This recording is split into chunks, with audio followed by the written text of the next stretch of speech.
안녕하세요. 김호준입니다. 지난 일요일 국정원 태스크포스는 국정원 감찰실에서 작성한 댓글 수사 대책 내부 보고서를 확보했습니다.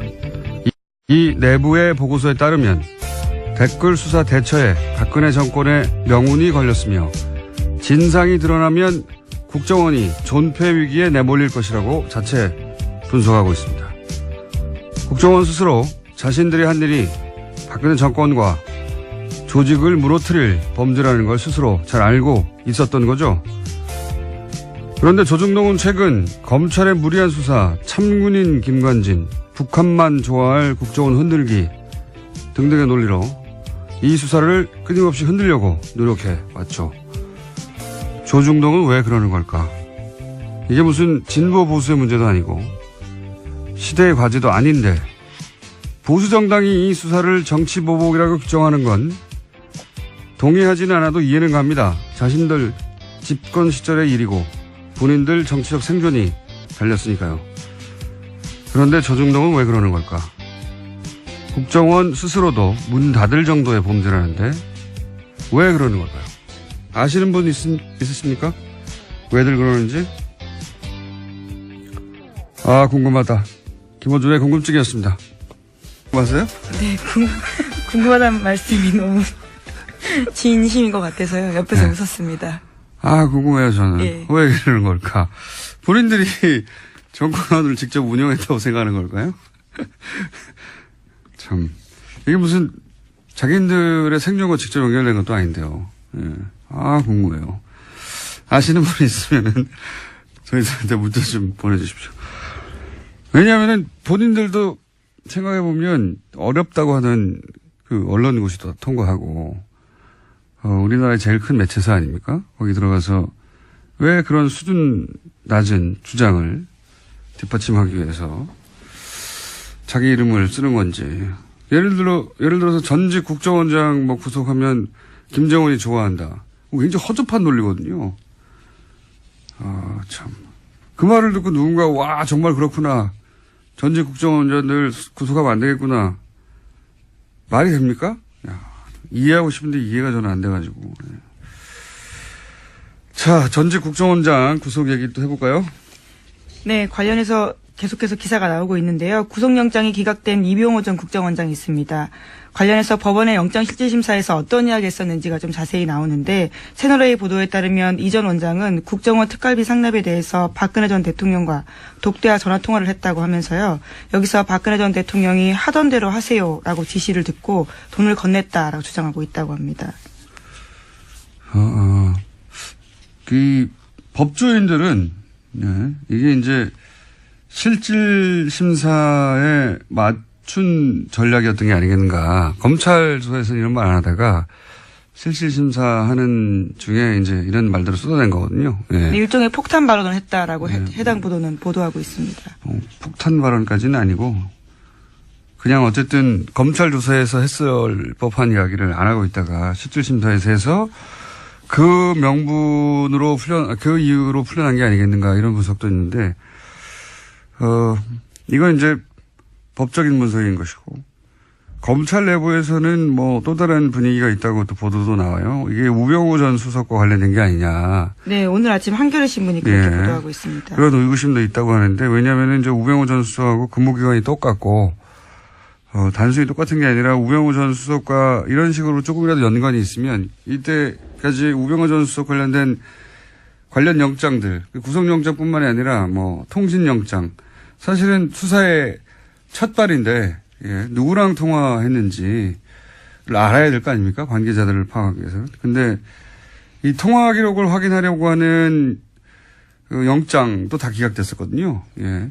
우병우 전 수석은. 네, 뿐만 아니라 최근에는 우병우 전 수석의 처가인 삼남개발 압수수색을 하려고 했는데 이 압수수색 영장 또한 또 다시 기각됐다라고 합니다. 그러니까요. 직접 구속영장뿐만 아니라 관련 영장 중에 발급된 게 거의 없다. 우병우 전 수석만은.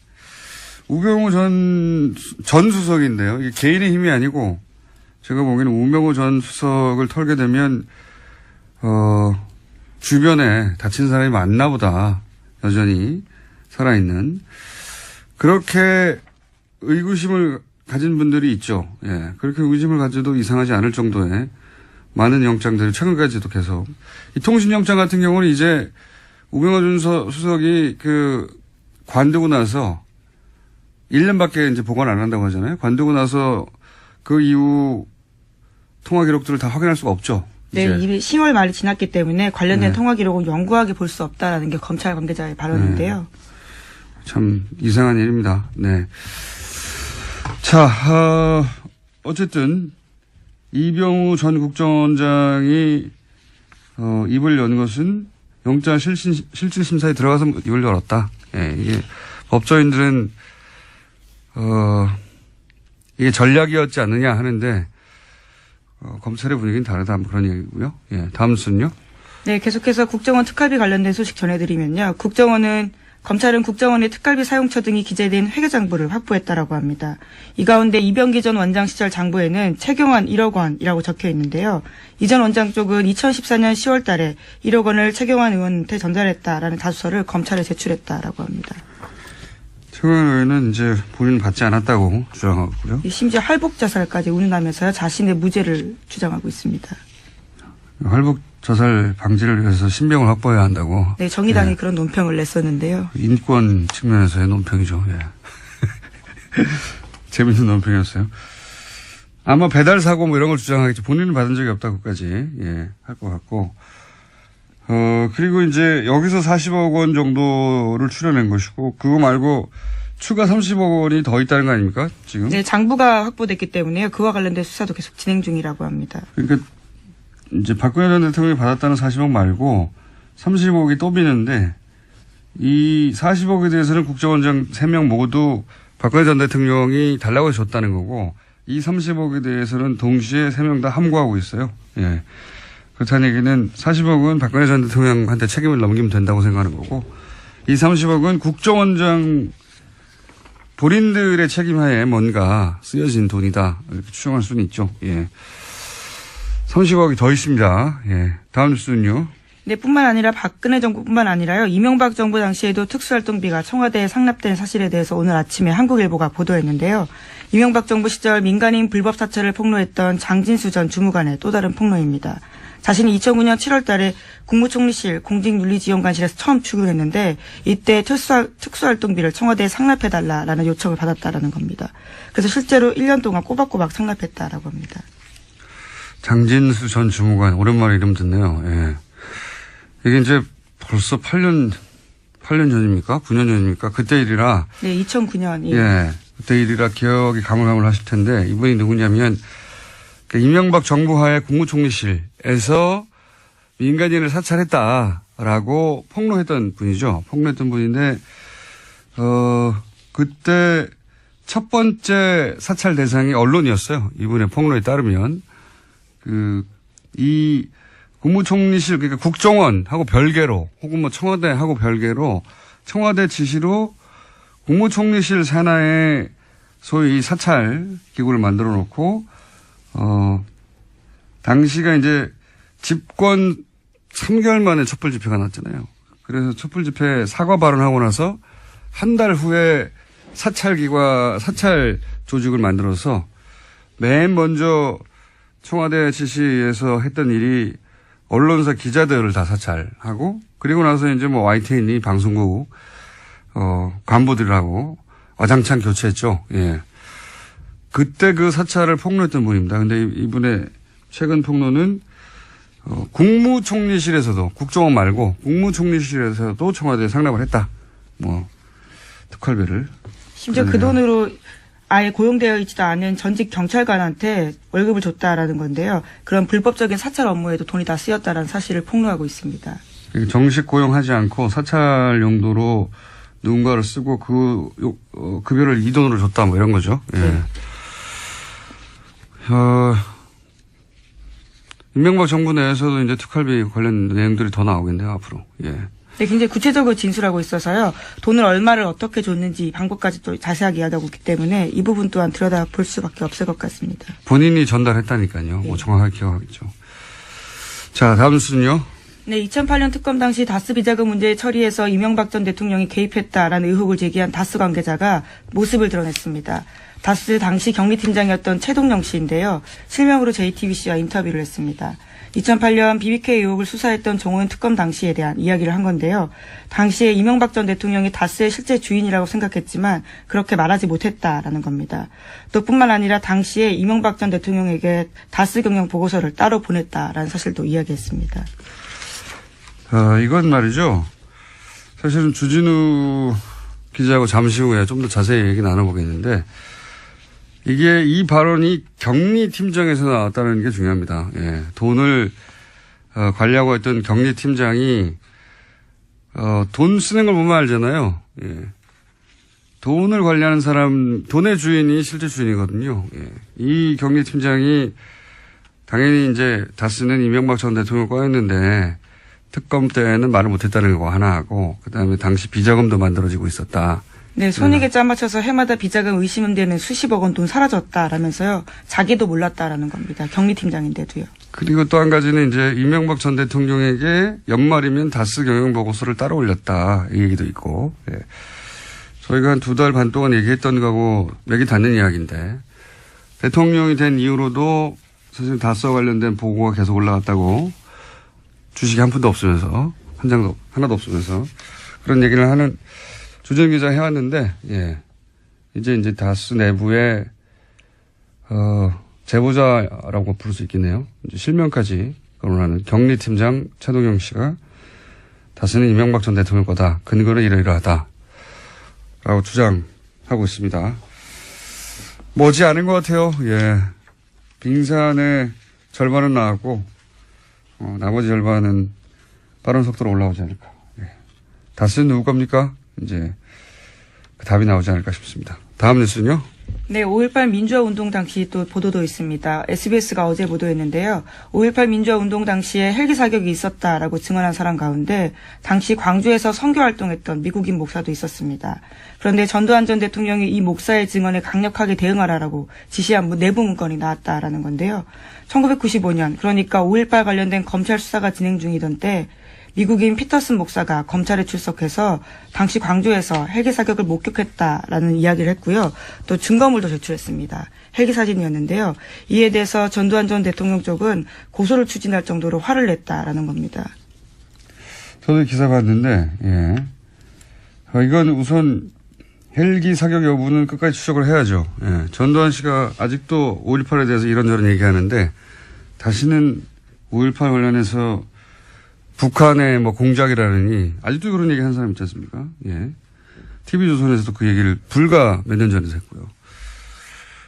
이런 얘기 못 나오게 해야 되고 또 한 가지는 저도 이 보도를 봤는데 헬기 사격 증언에 전두환 진노, 강력 대응 지시 이게 이제 꼭 제목이거든요.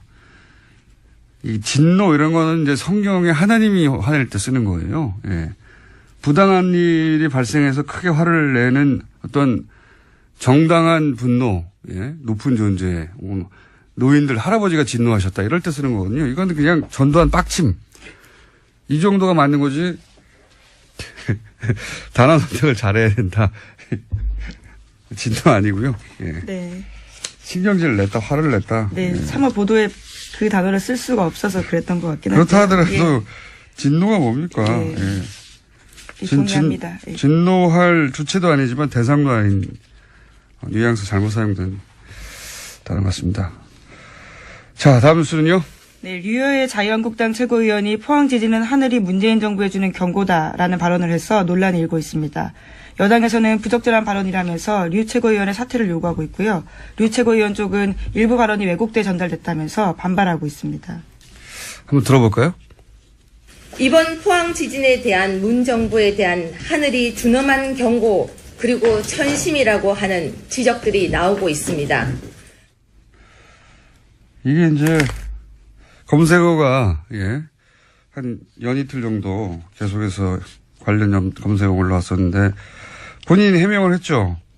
네, 누군가가 제 발언을 왜곡해서 포항 민심을 자극하고 있다라는 건데요. 자신의 발언을 왜곡하는 가짜뉴스에 대응하겠다라는 이야기도 했습니다. 그래서 이제 자기는 천벌이라는 말을 한 적이 없다. 예, 이렇게 해명을 했는데 하늘이 준 경고하고 천벌하고는 어떻게 다른 겁니까 이게. 가짜뉴스는 본인이 배포하고 있는 것 같은데. 어쨌든 이 발언으로 한 연이틀 정도 검색어 논란이 있었고 검색에 올라갔었고 제가 보기에는 해명이 될 것 같지는 않네요. 예. 이걸로 누군가 화가 났다면 그 화가 가라앉을 것 같지는 않습니다. 예. 자기 발언을 왜곡했다고 짧은 인터뷰 한번 해봐야 되겠습니다. 예. 어떻게 하늘이 준 경고와 천벌은 다른 것인지.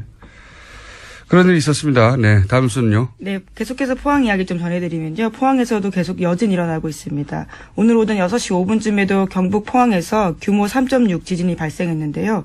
지금까지 여진이 총 58차례, 그러니까 58차례 일어났다라고 합니다. 그러니까요. 그 수능 연기 안 했으면 큰일 날 뻔했어요. 예. 근데 또 문제는 일주일 후에도 또 여진이 있는 게 아닌가. 여진이 있을 수도 있죠. 그건 뭐 사람이 예상할 수 없는 일이라. 근데 좀 다른 것은 그럴 수도 있다는 마음을 먹고 그런 예상을 하고 들어가는 것과는 완전히 다르니까요. 여진이 계속 있다고 합니다. 아직도. 자, 다음 뉴스는요. 네, 국민의당 정동영 의원이 당내 반안철수 조직인 가칭 평화개혁연대를 만들겠다고 했습니다. 내일 바른정당과의 통합을 논의하는 당내 워크숍에서 의원들에게 창립 서명을 받아서 공식 출범시키겠다라는 계획인데요. 천정배 의원이 거기에 동참을 하기로 했습니다. 하지만 안철수 대표는 바른정당과 통합 의지를 분명히 하면서요. 안철수 대표와 호남 중진들 사이에 정면 충돌이 일어날 것으로 보입니다. 지난 주간에 잠깐 얘기했지만 안철수 대표 쪽 그림은 이런 거죠. 호남계가 이렇게 반발하는 거를 오히려 저는 반길 거라고 보는 것이 이것이 탈호남의 찬스라고 보는 것이고요. 제가 해석하기에는 바른정당이 반토막 난 것도 흡수에 도움이 된다고 볼 것이고 찬스라고 보는 거죠. 그러면서 이제 영호남, 화합 이런 레토릭, 수사도 사용 가능하고 그러면서 이제 중도 보수를 천명하고 자유한국당 지방선거 이후에 자유한국당이 성과를 못 내면 이탈자가 생길 테니까 중도 보수의 적자가 되겠다.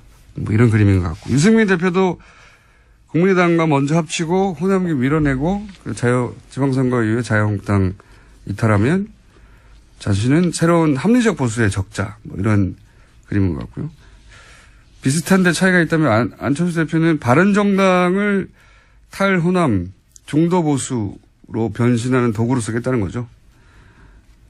유승민 대표는 국민의당을 거꾸로 탈영남 합리적 보수로 변신하는 도구로 쓰려는 거고 이게 뜻대로 되겠느냐. 호남계는 만만한가. 홍준표 대표는 가만히 있나. 홍준표 대표도 그림이 있거든요. 제가 보기엔 지방선거 때 시도지사 6석 2석 당선시키고 나서 본인이 보수를 살려낸 적자. 이렇게 보수를 살려낸 사람. 그래서 대표 사퇴하고 대권 준비하겠죠. 다들 계산이 다 있어요. 민주당은 또 가만히 있겠습니까? 지지율도 거의 50% 육박하는데. 그런 그림들이 열심히 그려지고 있다. 그런 그림이 그림대로 되는 꼴은 못 봤어요, 제가. 못 봤는데, 어쨌든, 살아야 하니까 각자, 열심히 그림을 그리고 있는 중입니다. 다음 뉴스는요, 하나, 둘 정도 할 수 있을 것 같습니다. 네, 대법원에서 세월호 참사 당일 진도 해상교통관제센터 CCTV 영상을 삭제한 센터장에 대한 정직 3개월 징계 처분이 적절하다라고 밝혔습니다. 센터장이던 김모 씨가 제기한 정직 취소 소송 상고심에서 김 씨가 승소한 원심을 파기하고 김 씨 패소 취지로 사건을 광주고법에 돌려보냈는데요. 김 씨는 세월호 참사 직후에 국회가 사고 당일에 CCTV 자료를 제출하라고 요구하자 영상 원본을 삭제했습니다. 거기에는 일부 관제 요원들이 자거나 놀고 있는 장면들이 담겨 있었기 때문입니다. 저는 이 사건을 좀 더 심각하게 보는 것이 이제 이게 그 사건의 개요는 이런 거거든요. 당시 VTS 관제센터 센터장이 CCTV를 제출하라고 했더니 삭제해버렸다. 왜냐하면 보통 뭐 3명이 근무해야 되는데 하루만 한 사람만 근무하고 2사람은 자고 뭐 이런 장면이 잡혀 있었는데 삭제했다. 그래서 징계를 내렸던데 그게 뭐냐면 3개월 정직이에요. 단순히 3개월 정직. 근데 여기에 대해서 부당하다고 이제 소를 제기해서 처음에는 3개월 징계가 과하다고 했는데 이제 파기환송을 한 거거든요. 네, 그렇죠. 내용은 그런 겁니다. 근데 저는 이게 CCTV를 단순히 삭제했다. 그 행위 자체가 3개월 정직의 대상이 될 만하냐 아니냐 차원에서 따질 것이 아니라 그 당시에 유일한 통제센터란 말이죠. 여기가. 이 세월호라고 하는 사건의 진실을 밝혀내는 조각 일부로 작용할 수 있는 거였어요. 굉장히 중요한 겁니다, 이게. 자신들의 근무 태만을 숨기려고 한 걸로 한정했는데 그렇지 않을 수도 있어요. 왜냐하면 당시 이제 관제센터 세월호하고 주고받았던 그 무선 교신 기록 이게 나중에 편집됐다는 게 언론을 통해서 여러 차례 지적됐지 않습니까? 만약에 CCTV하고 맞춰본다면 뭐가 소위 삭제됐는지 확인할 수도 있을 수 있고요. 그리고 그때 AIS도 사라졌다고 정부에서는 발표했거든요. 근데 그 화면에 뜨는지 아닌지 확인해 볼 수도 있단 말이에요. CCTV를 확대해서. 그러니까 이 CCTV의 삭제는 사실은 세월호와 관련된 진실을 밝혀내는데 중요한 정보가 될 수도 있었던 화상 정보 일부를 유일하게 존재하는 당일날 그걸 삭제한 거예요. 네, 당시 검찰이 김 씨를 또 공영전자 기록 손상 등의 혐의로 기소한 바가 있는데요. 근데 대법원에서는 이 혐의에 대해서는 무죄가 난 바가 있습니다. 이 CCTV 영상을 삭제했다는 게 단순히 근무 태만을 숨기려고 했다라고 축소해서 볼 일이 아니라고 저는 보는데 여하간 지금 벌어지고 있는 재판은 그렇습니다. 정직 3개월. 그 CCTV를 삭제는 굉장히 큰 제목 같잖아요. 세월호와 관련돼서. 진실 일부를 파악할 수도 있을지도 몰랐을 CCTV를 삭제했다고 하는 건데 지금 다투고 있는 건 그 삭제한 당사자 징계 여부입니다. 예, 징계 3개월 여부를 다투고 있습니다. 이렇게 끝날 일이 아니라고 봅니다, 저는. 자, 트럼프는 어떻게 돼가요? 미국의 핵무기 최고사령관이 트럼프 대통령의 핵공격 지시가 위법적이면 거부하겠다라는 사실을 밝혔는데요. 최근에 미국 내에서 트럼프 대통령의 핵전쟁 개시 권한에 제동을 걸어야 한다라는 의회의 움직임이 있는 상황에서 나온 발언이라서 주목되고 있습니다. 그러니까요. 예, 저희가 지속해서 조금씩 전해드리지만 트럼프 대통령이 미국 내에서 특히 정치권에서 대우를 못 받습니다. 요즘. 대우를 못 받을 뿐만 아니라 대통령 권한 자체를 제약해야 한다는 청문회가 있었어요. 네, 말만 하는 게 아니라 실제 청문회도 있고 그렇습니다. 상황이 그렇다. 트럼프 뉴스는 재미있는 뉴스이기 때문에 저희가 계속 관련 뉴스가 나오면 전해드리겠습니다. 여기까지 하겠습니다. 시사인의 김은지였습니다. 감사합니다. 국민 여러분 안녕하십니까. 여러분의 귀염둥이 MB 인사 올리겠습니다. 국민 여러분 저 잘 갔다 왔습니다. 아시죠? 저 바레인 갔다 온 거. 그거 가서 나는 우리 대한민국의 발전상과 민주화에 대해서 막 강연을 해왔습니다. 국격을 완전 높이 뿌고 왔습니다. 국격이 막 MB 덕에 팍 높아졌다. 그런 확신을 가지고 있다고 많은 분들이 막 말씀해 주십니다. 참 마음이 좋았습니다. 그리고 저 진우야 여기다 여기 그렇지 여기다. 내 있잖아. 간만에 기분이 좋더라. 니 안 보니까 정말 좋더라고 이 자식아. 알아먹어? 근데 말이야 니 SNS에다 뭐라 했어? 카카 어디 갔어요? 아직 먹을 게 있어요? 이거 내 확 그냥 니 내 바레인가한테 붙여준 거 있어? 바레인가한테 바래다 주지 못할 망정 말이야. 저걸 내가 현직 때 확 쳐넣었어야 된 저거 말이야. 저 입을 갖다가 저걸 한 주먹으로 다니는 저거 나봐. 잠시 쉬었던 다스는 누구 겁니까 프로젝트 시사인의 주준우 기자. 안녕하십니까. 이제는 뭐 일주일 2번씩 나오는 안원구 전 대구지방국세청장님 나오셨습니다. 예, 안녕하십니까. 네. 요즘 JTBC가 자꾸 특종을 빵빵 터뜨리고 있어요. 네. 특종인데 사실 저희가 2달 전쯤에 했던 이야기, 실명을 밝히지 않고 했던 이야기를 이제 JTBC는 실명으로 그렇습니다. 예를 들어서 다스 전 경리팀장 최동영 팀장 실명 인터뷰가 나왔어요. 여기 보면은 그때 저희가 했던 얘기하고 맥이 닿는 이야기, 대통령 이후로도 연말에 경영보고서를 따로 이명박 전 대통령이 보고했다. 이런 얘기를 했거든요. 안가에서 했다고. 예. 근데 어디서 했다는 얘기는 이 JTBC 보도에는 없었는데 이거 안가에서 했다는 거잖아요, 이게. 네, 저희가 안가에서. 네. 이분이 그분입니다. 네, 네. 그렇습니다. 저희는 이름을 안 밝혔는데 여기는 이름을 밝혀버려가지고. 네. 여기는 신빙성이 확 올라가고. 아니, 그게 아니라 김어준이 해서 그렇죠. 그것도 있고, 2달 전에는 실명을 밝힐 수 없는 상황이었거든요. 아니, 밝힐 수도 있었는데요. 밝힐 수 있었는데 저희는, 네, 밝히지 않았습니다. 아니, 2달 전하고 지금하고는 좀 분위기가 달라요. 그렇죠. 그때는 네. 다스 얘기를 꺼냈을 때, 아직도 사람들이 이제 반신반의한 분들이 있었고. 아니, 네. 그분은 용기를 내주셨어요. 네. 그리고 여러 얘기를 하고 더 많은 내용이 있는데, 사실 친인척간이고요. 그리고 총 4명 중에 1명이라고요? 친인척간이고, 그리고 그분과 그분 주변 분들이 아직도, MB 가까운 데서, 생활터전을 읽으면서 또 생업에 종사하고 어쨌든 있어서. 본인의 네. 실명이 밝혀지면 곤란한 처지가 될 수도 2개월, 네. 3개월 전에는 분명히 그랬는데 지금은 이제 점점점 예. 상황이 바뀌어가면서 본인이 용기를 내신 것 같아요, 직접. 네. 인터뷰. 용기 있는 분이십니다. 예, 용기를 내셔가지고, 저희 같은 얘기입니다, 이게. 그러니까 안가에 가서도 당선 이후에 보고를 받는다. 네. 안가에서 예. 이명박 대통령이 그 보고를 받는 특징이 뭐냐면요. 정면으로 얼굴을 안 봐요. 아, 그래요? 네, 이렇게 쭈르륵 3명이 앉아 있으면 예. 얼굴을 안 보고 다른 데를 쳐다보고 있어요. 다른 데를 쳐다보고 있다가 그래. 그리고 정확한 멘트를 안 하시고 정확한 그 지시를 안 하고 그래 네가 해봐. 네가 가서 해봐. 저는 그게 이제 잠재의식 어딘가에 이게 잘못하면 걸리면 문제가 될 수 있다는 죄의식 같은 거나 죄의식은 없는 것 같은데 걸리면 내가 그때 무슨 말을 했는지 나올 수가 있으니 이게 항상 머릿속에 있는 게 아닐까. 많은 사람들이 그렇게 얘기하더라고요. 네. 명확한 지시를 하지 않는다. 네, 그런 것도 있고요. 또 한편으로는 이분은 같이 이게 수행하는 사람들하고 겸상을 안 하시잖아요. 그렇죠. 네. 겸상을 안 하시고 이게 좀 차이가 있다. 다른 사람이다. 이런 생각을 꼭 하시는 것 같아요.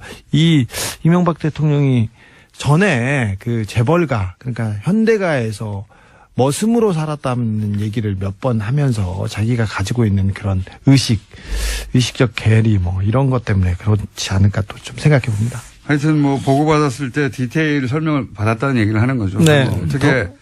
어떻게 보고를 했냐 그러면 정면을 보지 않고 옆을 쳐다보고 이렇게 얘기했다고. 그분 스타일이십니다. 자, 그리고 또 이 최동용 전 팀장에 따르면은 정호영 특검이 굉장히 수상합니다. 수상하다는 얘기는 여러 차례 해왔는데 여기서 이제 언론이 이미 보도된 것만 얘기하자면 우선 비자금을 찾아냈는데 그게 문제가 안 되게 회사로 돌려넣고 장부를 잘 처리해라. 예. 라는 식의 이제 처리 방법을 알려주고 그러자 이명박 전 대통령이 이걸 실제 그런 식으로 처리했다는 거 아닙니까? 예. 비자금 돌려줬다. 이동영 씨가 그 일을 했다는 것이고요. 2008년 2월 달 이야기죠. 예. 그 당시 이동영 씨는 이제 이상은 씨의 예. 아들. 이명박 대통령 형의 아들, 예. 최대 주주죠 현재. 최대 주주의 아들이 그때 가서야 다스에 들어갑니다. 이 일을 하러. 그래서 이분이 그 당시에 이 처리를 하는데 관여를 하고 그때 이명박 씨가 다스에 가서 일을 하라고 그래서 그때부터 일을 시작했다는 분인데요. 여기서 디테일이 조금 다른 부분이 있는데요. 네. 최동영 씨가 다르다는 게 아니라 비자금은 많았어요. 그때 정호영 특검에서 발견된 비자금 덩어리가 한 서너 개 있었는데 그 중에 하나를 처리한 게 이 120억이고요. 네. 100억 원대 비자금은 또 따로 있었다. 네, 사라졌어요. 이미 해서 먹었어요. 이미 해서 먹은 100억 원대가 하나가 있고요. 그 이후에 찾아낸 또 저희가 얘기했던 외환은행에서 찾은 100억 원 수표 한 장. 네. 경주 외환은행. 지난 시간에 얘기했어요. 비자금 덩어리가 몇 군데. 수표로 100억 원짜리 하나 자기 수표로 찾아왔다. 그러니까 이 120억짜리 그리고 100억대 사라진 비자금 그리고 100억 생긴 거. 그 다음에 정호영 특검이 수사를 하다가. 근데 요 세 덩어리를 당시 정호영 특검이 알고 있었죠. 이미 알고 있었다. 알고 있었는데 덮었습니다. 이거 말고. 다스로 돌아간 120억만 얘기하고 있는데 그 외에 더 있었다. 더 있습니다. 더 있습니다. 네. 기자분들이 이 부분에 대해서 좀 취재에 나서 주셔야 됩니다. 2010년도에 그 당시에, 특검 당시에, 그리고 우리 이시영 씨, 각하의 아들 이시영 씨가 삼성동 힐스테이트에서 살고 있었는데 43평 6억 4천만 원 전세를 살고 있었습니다. 근데 그 돈이 그 돈도 이명박 대통령의 비자금입니다. 일부는 이상은 회장이 큰아버지가 빌려줬다 이렇게 얘기했는데 큰어머니는 우리는 돈 준 적 없어요 이렇게 얘기하고요. 그 베란다에서 그냥 놔뒀던 돈을 그냥 갖다 줬다고 이렇게 얘기를 했어요. 그런데 그 큰어머님은 누구 베란다에 놔뒀던 돈을 갖다 줬어요? 이상은 구이동에 있는 이상은 씨 자택에서 베란다에서 돈을 꺼내서 줬다고 얘기했는데. 그럼 이상은 씨 돈이라고 봐야 되는데 그게 아니라 자신들 돈이 아니다 그 돈은? 돈이 아니라고 얘기를 했어요. 거기 자기들이 관리만 현금을 하고 있었을 뿐 자기들 돈이 아니다? 네, 6억 4천만 원 중에 그리고 그 청와대에서 나온 국권 앞에 그리고 돈 여기에 특수활동비로 의심될 만한 돈이 또 포함되어 있습니다.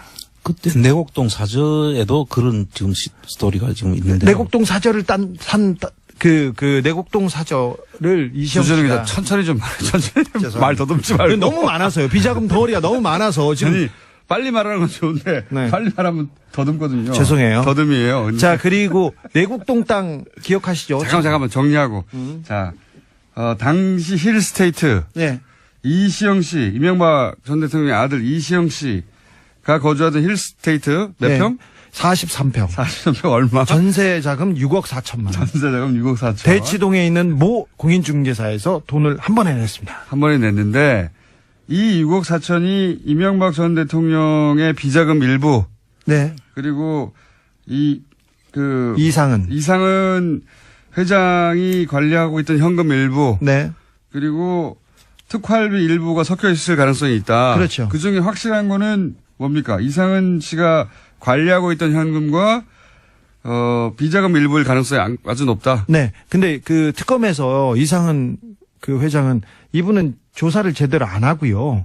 그 삼성병원 19층에서 누워 있다가 그냥 받았어요. 받았는데 그때 내가 줬다 이렇게 얘기를 했는데 큰어머님께서는 우리는 준 적이 없어요 이렇게 얘기를 했어요. 이렇게 자신들의 재산은 아니다. 네네. 이런 의미다. 준 적이 없다고 얘기했는데 그냥 특검에서 그냥 덮었죠. 덮었다. 네.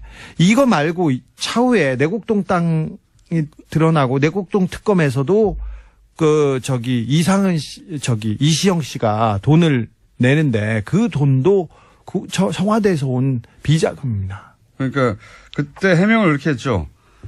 내곡동 사저 생각나시죠? 다들. 예. 특검도 한번 했는데 거기서 뭐 다 털어줬지만 이때도 이상은 씨로부터 돈을 받았다. 빌려서 이 땅값을 냈다라고 했는데 그때 이 돈의 출처에 대한 이야기가 많이 있었어요. 네.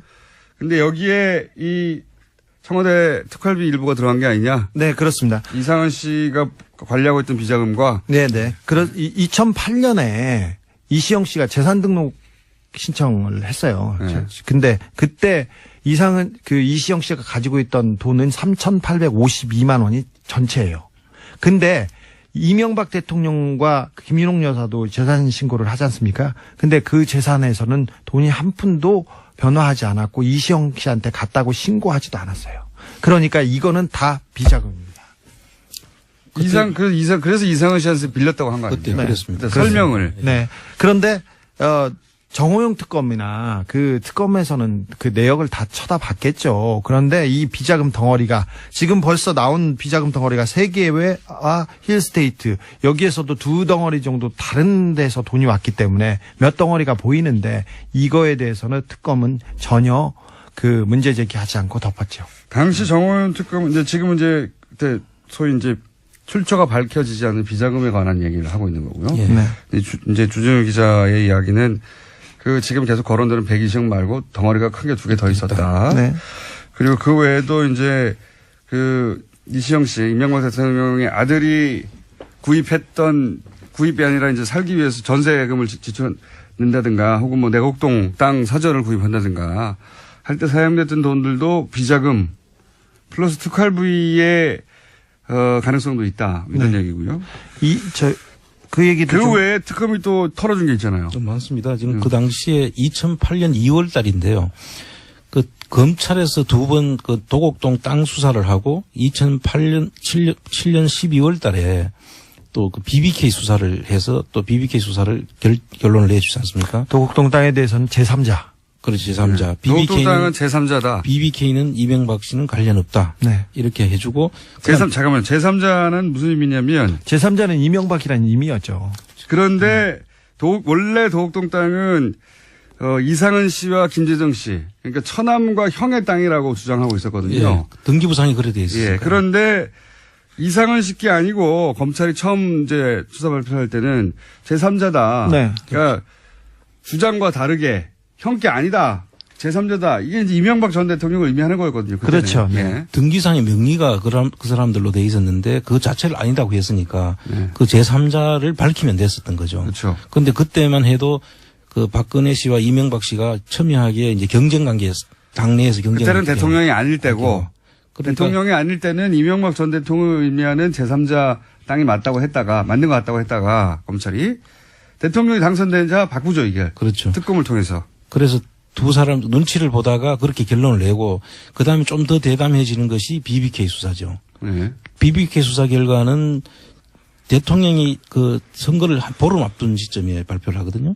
그 보름 앞선 시점에 이명박 대통령이 당선될 것으로 거의 다 예측이 됐던 상황이기 때문에 지지율 극차 컸으니까요. 예, 이미 서류라든지 이런 것들이 검찰에서 다 발견하고도 이미 BBK는 이명박 씨와는 관련이 없다라고 결론을 내주는 게 BBK 수사 결과입니다. 그때 이제 무슨 발표들을 했냐면 검찰 혹은 특검이 처음에는 제3자라고 했다가 나중에 도곡동 땅은 이명박 전 대통령 땅이 아니다. 그 특검은 그 다음이죠. 네. 대통령이 되고 난 다음에. 되고 난 다음에 특검이 털어준 거예요. 그 특검이 털어준 거는 여러 개 있습니다. 예. 도곡동 땅도 아니다. 그 제3자의 것이 아니라 이명박 그 사람들 것이 맞다. 네. BBK도 BBK도 아니다. 관계 없다. 다스도 아니다. 그다음에 상암 DMC 관련한 의혹도 아니다. 예. 모든 이명박 관련된 그 의혹은 거짓말이라고 다 털어줬어요. 다 털어줬죠. 예. 도곡동 땅도 아니고 다스도 아니고 상암 DMC 관련 비리도 아니고 BBK도 아니고 아무것도 이명박 전 대통령의 것이 아무 상관이 없다고 네. 특검이 해준 그리고 비자금은 찾았는데 돌려주라고 해서 아무 문제가 없는 것으로 아예 맞습니다. 발표도 안 했고. 비자금을 돌려주라고도 하고 덮기도 했습니다. 네. 이건 그러니까 명백한 범법행위죠. 당시 정호영 특검은 수사를 한 게 아니라 어떻게 하면 이명박 전 대통령 관련된 모든 혐의점들을 벗게 해주느냐. 거기에 초점을 맞췄죠. 거기에 숫자를 맞춰서. 사실 이명박 대통령을 수사를 했습니다. 했는데 꼬리곰탕만 먹고 끝냈었는데 한 2시간 정도 만나서 그 조사를 했다고 하는데 그 시간 밥 먹었다고 하는데 사실 검찰청이나 경찰청에 가가지고 조사받은 사람들은 알아요. 앞에다 성명, 주소, 이름 그리고 뭐 얼마나 버냐 이런 거 종교 이런 거 물어보지 않습니까? 그러면 1시간이 지나가요. 맨날 아니, 일단 밥 먹는데 1시간 하고요. 밥을 먹었다면 네. 밥 먹으면서 얘기하면 1시간. 밥 먹고 나서 조사를 했다고 치죠. 앞에 신상명세 적고 그럼 끝나는 겁니다. 시간은. 근데 1시간 40분이니까 조서를 다 가지고 가서 이렇게 하겠습니다. 대충 이런 식이었을 거예요. 그때 그 조사에 나갔던 이상인 특검보는 이분이 이명박과 이상은을 직접 조사한 분이신데요. 이분이 그 특검 끝나자마자 영포빌딩, 서초동 영포빌딩에 공짜로 입주하잖아요. 공짜로는 모르겠습니다만 바로 입주해가지고 이명박 대통령 일을 본 것으로 그리고 이명박 대통령과 관련된 재판도 있었으니까 그런 걸 도왔다는 의혹이 있어요. 자, 그래서 이제 저희는 그런 의혹들 BBK 얘기도 쭉 해왔고 그리고 다스 누구냐 얘기도 쭉 해왔는데 이런 얘기를 하면서 최근에 알게 된 사실은 이 다스의 소유권 이거 복잡하고 계속 주목하고 있으니까 소유권을 이시영 씨 아들에게 넘겨주려고 하고 있는 게 아닌가 하는 정황들이 막 곳곳에서 나오고 있잖아요, 요즘. 예. 근데 이명박 전 대통령 해외 계좌를 추적하다가 해외에서도 이 다스 소유권을 넘기려고 하는 정황 일부를 주진우 기자가 포착을 합니다. 미국 수사기관에서 다스와 관련된 수상한 돈 흐름을 포착해서 정식적으로 수사에 나섰습니다. 지난번에 저희가 말씀드렸었는데 이게 뭐냐면요. 다스에서 돈 거래가 자꾸 있어요. 미국 엘라바마하고 그리고 달러 거래가 싱가포르나 중국 그다음에 캄보디아 베트남도 약간 의심하고 있는데 이게 뭐냐면은 들여다보면은 돈을 거래하고 돈을 빼돌리고 하는데 이게 이시영 씨한테 이 회사를 넘기려고 하는, 그리고 이시영 씨 관련된 회사에 돈을 넘기려고 하는 돈 거래의 정황들이었어요. 그러니까 이제 이거하고 맞물려 가지고 생각을 해보시면 저희가 일요신문이 보도했던 몇 가지 이상한 징후들, 돈이 네. 뭐 1,000억대가 뜬금없이 어떤 회사에 들어갔는데 나중에 장부 잘못이라고 예. 고친다든가. 1,000억대가 장부 잘못으로 갑자기 가요. 1,485억이나 되는 돈. 네. 아주 숫자는 정확히. 저는 1,000억대라고 하면 얼마라고요? 1,485억이죠. 1,485억의 돈이 뜬금없이 어떤 회사로 계열사, 조그만 회사에 들어갔는데 그래서 그걸 누가 차단했어요. 일요신문 기자 한 분이 차단했더니 그분 이름을 제가 앞으로는 얘기해야 되겠네요. 지금 기억이 안 나는데. 강석현 씨죠. 강형석 씨. 광현석 씨. 예. 저기 찾아볼게요. 일요신문 기자가 우연히 그걸 차단합니다. 근데 우연히 차단했더니 그 회사에서 아니야 이건 장부를 잘못 기재한 거야 하고 고칩니다. 1,000억대인데 네. 1,000억대를 장부를 1,000억 정도는 그럴 수 있죠. 이명박 각하를 지금 어떻게 보시고 그러세요? 호연직이. 그런데 그래서 이게 이상하다라고 이제 처음에 발견했을 때는 하는데 이게 이제 해외 계좌 추적하고 맞물려 생각해 보면 주진우 기자가 이제 그 해외에 갔다 와서 그 미국의 수사기관으로부터 입수한 정보는 이게 여러 가지 돈 흐름이 해외에서 있는데 이걸 이시영 씨에게 이 돈을 주려고 하는 그래서 뭐 세탁하거나 하는 그런 흐름으로 보고 있는 거예요. 네네네.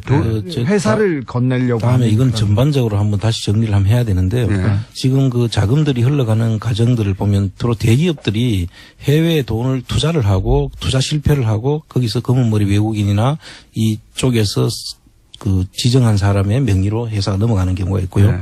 또 이 케이스는 제가 볼 때는 다스하고 알리바마에 있는 다스하고 이쪽 자회사가 알리바바. 예. 그쪽에서 알라바마. 엘라바마. 알리바바. 그 회사하고 거래해서 소위 이전 가격 조작이라는 그런 방법이 있습니다. 가격을 정상 가격보다 높여서 그렇죠. 저쪽에 사주는 방법이죠. 네. 그래서 그 돈 차익이 남죠. 차익이 남는 것을 이제 비자금으로 빼는 그런 네. 수법인데요. 아마 그런 자금들이 있고 지금 승계자가 관련해서는 아마 지금 대한민국에서 벌어진 모든 수법들이 여기에 총동원되어 있다는 것이 제가 지금 파악하고 있는 그러니까 정황인데. 이제 예를 들어서 삼성 에버랜드 같은 경우에는 자식에게 현금 한 번 주고 그 돈으로 이제 전환사채 등등의 방법으로 돈을 불려서 몇 조를 만들어서 회사를 먹는 거 아닙니까? 그렇죠. 그런데 그 이후로 이게 문제가 되니까 재벌들이 뭐 재단을 설립해서 넘겨주고. 재단에 주식을 기부한 다음에 잘 생각해보세요. 청계재단하고 비슷해요. 모든 게 예. 맞습니다. 이명박 각하께서는 모든 걸 하셨어요. 그러니까 할 수 있는 모든 방법을 네. 동원했다는 게 재단을 설립해서 주식을 기부한 후에 그 재단 소유권만 나중에 자녀한테 준다든가. 네. 그러면 재단을 통해서 이제 주식을 가지는 거죠. 또 이 청계재단도 처음에는 이런 의도가 아니었을까 의심을 하는 거고요. 그리고 또 하나는 지금 계속 조금씩 밝혀지고 있는 회사 하나를 정해가지고 지금 이제 회사 하나 SM이라는 회사가 정해졌죠. 네.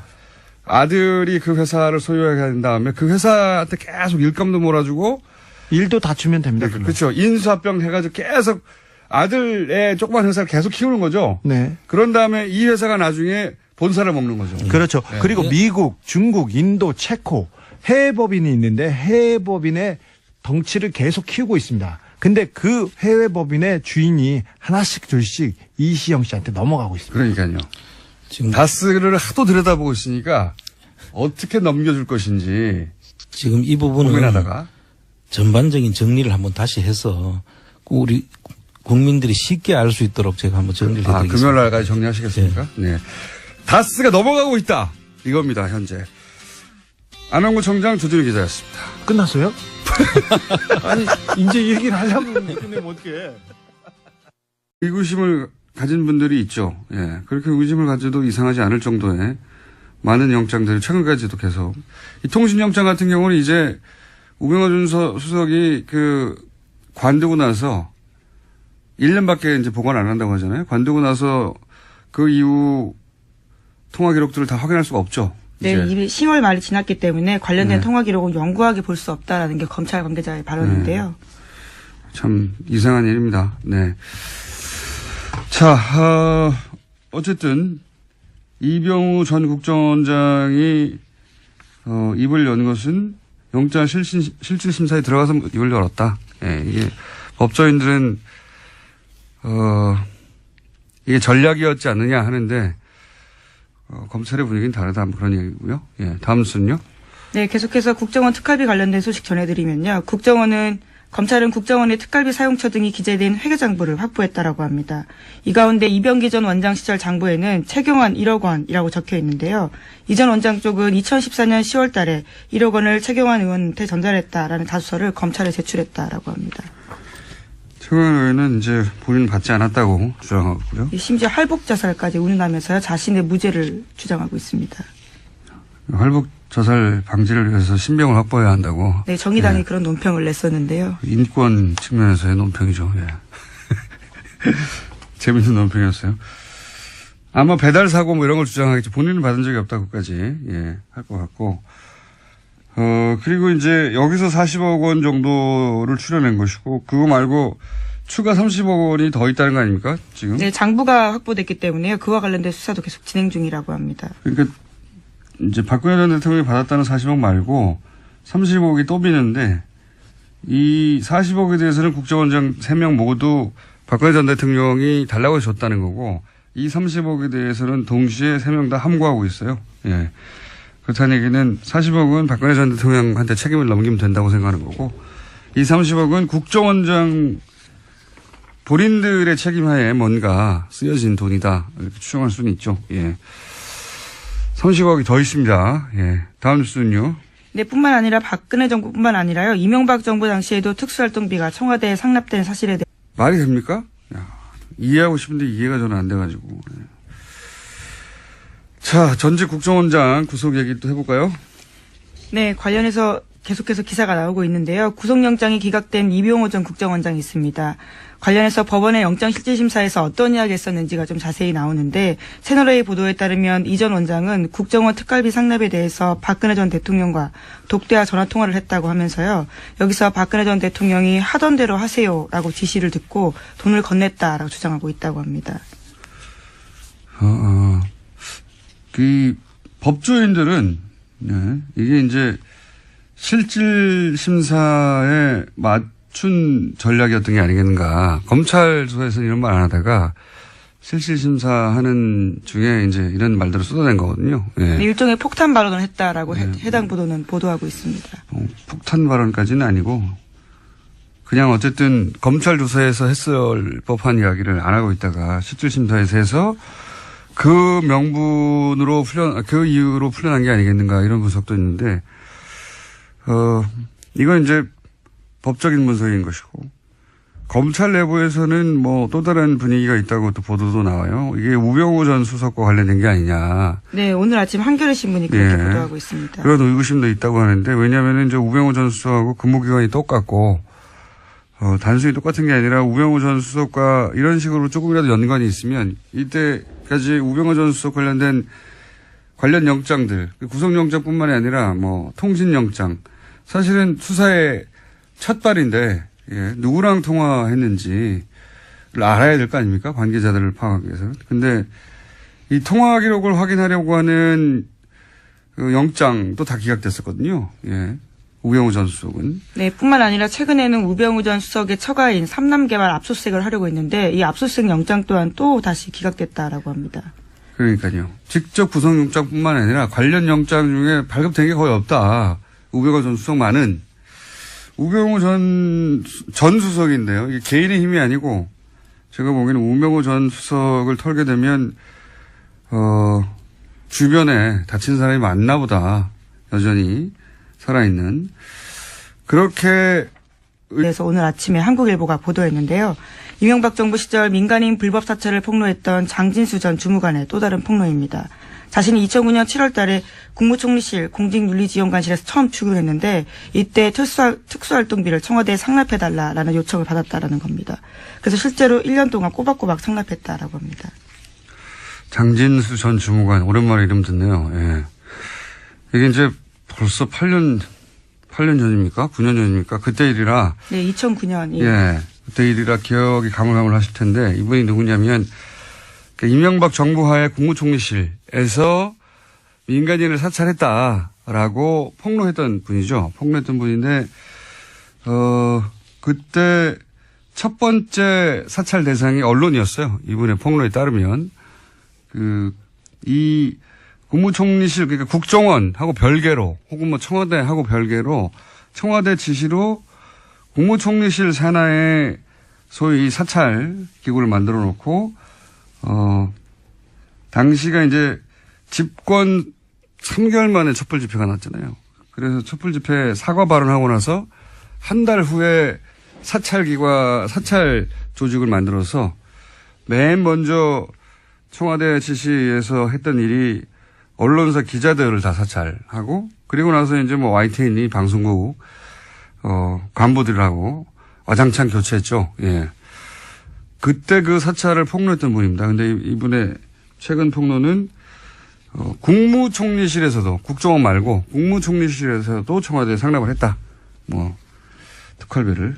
심지어 그 돈으로 아예 고용되어 있지도 않은 전직 경찰관한테 월급을 줬다라는 건데요. 그런 불법적인 사찰 업무에도 돈이 다 쓰였다라는 사실을 폭로하고 있습니다.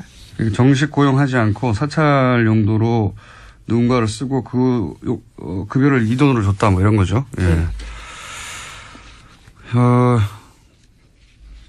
이명박 정부 내에서도 이제 특활비 관련 내용들이 더 나오겠네요, 앞으로. 예.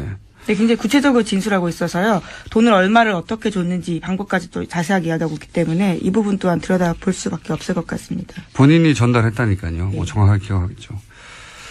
자, 다음 뉴스는요. 네, 2008년 특검 당시 다스 비자금 문제 처리해서 이명박 전 대통령이 안녕하세요, 김호준입니다. 지난 일요일 국정원 태스크포스는 국정원 감찰실에서 작성한 댓글 수사 대책 내부 보고서를 확보했습니다. 이 내부의 보고서에 따르면 댓글 수사 대처에 박근혜 정권의 명운이 걸렸으며 진상이 드러나면 국정원이 존폐 위기에 내몰릴 것이라고 자체 분석하고 있습니다. 국정원 스스로 자신들이 한 일이 박근혜 정권과 조직을 무너뜨릴 범죄라는 걸 스스로 잘 알고 있었던 거죠. 그런데 조중동은 최근 검찰의 무리한 수사, 참군인 김관진, 북한만 좋아할 국정원 흔들기 등등의 논리로 이 수사를 끊임없이 흔들려고 노력해 왔죠. 조중동은 왜 그러는 걸까? 이게 무슨 진보 보수의 문제도 아니고 시대의 과제도 아닌데 보수 정당이 이 수사를 정치 보복이라고 규정하는 건 동의하지는 않아도 이해는 갑니다. 자신들 집권 시절의 일이고 본인들 정치적 생존이 달렸으니까요. 그런데 조중동은 왜 그러는 걸까? 국정원 스스로도 문 닫을 정도의 범죄라는데 왜 그러는 걸까요? 아시는 분 있으십니까? 왜들 그러는지? 아, 궁금하다. 김호준의 궁금증이었습니다. 궁금하세요? 네, 궁금하다는 말씀이 너무 진심인 것 같아서요. 옆에서 네. 웃었습니다. 아, 궁금해요, 저는. 예. 왜 그러는 걸까? 본인들이 정권을 직접 운영했다고 생각하는 걸까요? 참. 이게 무슨 자기들의 생존과 직접 연결된 것도 아닌데요. 예. 아, 궁금해요. 아시는 분 있으면은 저희들한테 문자 좀 보내주십시오. 왜냐하면은 본인들도 생각해보면 어렵다고 하는 그 언론고시 도 통과하고, 우리나라의 제일 큰 매체사 아닙니까? 거기 들어가서 왜 그런 수준 낮은 주장을 뒷받침하기 위해서 자기 이름을 쓰는 건지. 예를 들어서 전직 국정원장 뭐 구속하면 김정은이 좋아한다. 굉장히 허접한 논리거든요. 아, 참. 그 말을 듣고 누군가, 와, 정말 그렇구나. 전직 국정원장들 구속하면 안 되겠구나. 개입했다라는 의혹을 제기한 다스 관계자가 모습을 드러냈습니다. 다스 당시 경리팀장이었던 최동영 씨인데요. 실명으로 JTBC와 인터뷰를 했습니다. 2008년 BBK 의혹을 수사했던 정호연 특검 당시에 대한 이야기를 한 건데요. 당시에 이명박 전 대통령이 다스의 실제 주인이라고 생각했지만 그렇게 말하지 못했다라는 겁니다. 또 뿐만 아니라 당시에 이명박 전 대통령에게 다스 경영 보고서를 따로 보냈다라는 사실도 이야기했습니다. 이건 말이죠. 사실은 주진우 기자하고 잠시 후에 좀 더 자세히 얘기 나눠보겠는데, 이게 이 발언이 격리팀장에서 나왔다는 게 중요합니다. 예. 돈을 관리하고 있던 격리팀장이 돈 쓰는 걸 보면 알잖아요. 예. 돈을 관리하는 사람, 돈의 주인이 실제 주인이거든요. 예. 이 경리팀장이 당연히 이제 다스는 이명박 전 대통령 거였는데 특검 때는 말을 못했다는 거 하나 하고 그다음에 당시 비자금도 만들어지고 있었다. 네, 손익에 짜맞춰서 해마다 비자금 의심되는 수십억 원 돈 사라졌다라면서요. 자기도 몰랐다라는 겁니다. 경리팀장인데도요. 그리고 또 한 가지는 이제 이명박 전 대통령에게 연말이면 다스 경영 보고서를 따로 올렸다. 이 얘기도 있고. 예. 저희가 한 2달 반 동안 얘기했던 거하고 맥이 닿는 이야기인데 대통령이 된 이후로도 사실 다스와 관련된 보고가 계속 올라갔다고 주식이 한 푼도 없으면서 한 장도 하나도 없으면서 그런 얘기를 하는 주전 기자 해왔는데 예. 이제 다스 내부에 제보자라고 부를 수 있겠네요. 이제 실명까지 거론하는 경리팀장 최동영 씨가 다스는 이명박 전 대통령 거다. 근거는 이러이러하다. 라고 주장하고 있습니다. 머지 않은 것 같아요. 예. 빙산의 절반은 나왔고, 나머지 절반은 빠른 속도로 올라오지 않을까. 예. 다스는 누구 겁니까? 이제 그 답이 나오지 않을까 싶습니다. 다음 뉴스는요? 네, 5.18 민주화 운동 당시 또 보도도 있습니다. SBS가 어제 보도했는데요. 5.18 민주화 운동 당시에 헬기 사격이 있었다라고 증언한 사람 가운데 당시 광주에서 선교 활동했던 미국인 목사도 있었습니다. 그런데 전두환 전 대통령이 이 목사의 증언에 강력하게 대응하라라고 지시한 내부 문건이 나왔다라는 건데요. 1995년, 그러니까 5.18 관련된 검찰 수사가 진행 중이던 때